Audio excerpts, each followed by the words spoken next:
Hi, and welcome to my hotel and room tour of the Hyatt House Cupertino. We spent just one night here in this clean, well-appointed hotel designed for guests who may require an extended stay. More on that later. The lobby area is spacious with plenty of seating options, including an unusual amount of books. Also in the lobby is a billiards table, as well as a bar where they do serve food and drinks in the evening. Breakfast may be eaten at these nice tables, which were kept very tidy. We were upgraded to a one-bedroom kitchen suite with one king bed on the first floor. At around 475 square feet, the space felt more like an Airbnb or a fully furnished condo. Reason being, the very functional kitchen space, complete with a 2-burner stovetop, microwave, pots and pans, cooking utensils, dishwasher, and a full-size refrigerator. It really is perfect for those guests who may want the flexibility to cook and have a meal in their room. In the well-lit living space is a large TV along with a pull-out sofa bed where my children slept for the night.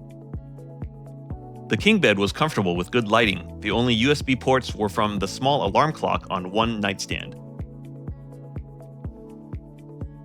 On the first floor, we had a view of the parking lot along with Highway 280. We were right next to it, yet it was still very quiet in the room. Plenty of storage space from 2 dressers and a closet with an in-room safe.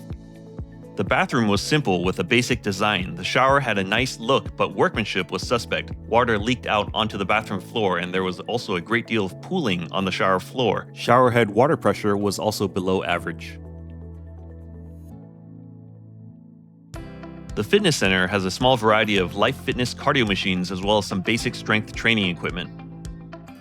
It was great to see one Peloton bike here as well.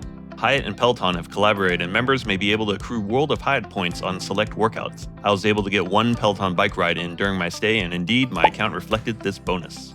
Outside, there's a small, somewhat heated lap pool with a decent amount of pool lounge chairs and patio umbrellas. This area does get warm during the summer, so I can see this being a very nice, popular activity. Also, there are several beach cruiser bikes in a sweet turquoise color available for checkout. Unlike nearly all hotels nowadays, self-parking is complimentary, including a very clean, though dimly lit underground parking lot. About 10 Tesla Level 2 wall connectors are available at no cost. I was able to juice up my car here, and I'm impressed with this uncommon amenity. In the lobby, breakfast is included for all guests. It has the typical items like eggs, sausage, and potatoes, but this Hyatt House also includes made-to-order omelets, as well as a rice and miso soup station.